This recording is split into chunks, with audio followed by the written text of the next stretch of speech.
کیا آپ نے کبھی سوچا کہ اللہ تعالیٰ ہم سے کب راضی ہوتا ہے؟ کب وہ اپنی رحمتیں نازل کرتا ہے؟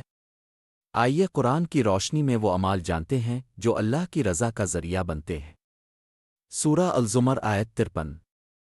اے میرے بندو جنہوں نے اپنی جانوں پر ظلم کیا، اللہ کی رحمت سے مایوس نہ ہو۔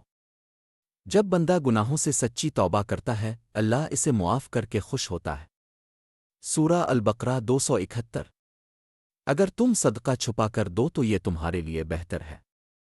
جب ہم نیکی چھپا کر صرف اللہ کے لیے کرتے ہیں وہ راضی ہو جاتا ہے۔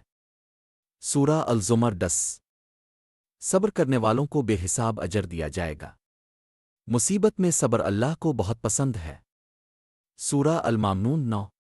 اور وہ جو اپنی نماز کی حفاظت کرتے ہیں۔ نماز کی پابندی کامیابی کی علامت ہے۔ سورہ النوری 22۔ کیا تم پسند نہیں کرتے کہ اللہ تمہیں معاف کرے؟ جب ہم دوسروں کو دل سے معاف کرتے ہیں، اللہ بھی ہمیں معاف کر دیتا ہے۔ اللہ کی رضا دنیا کی سب سے بڑی نعمت ہے۔ آج سے نیت کریں کہ ہر کام اللہ کو راضی کرنے کے لیے کریں۔ اگر آپ کو یہ پیغام پسند آیا ہو تو ویڈیو کو لائک کریں، چینل کو سبسکرائب کریں اور دوسروں تک بھی پہنچائیں۔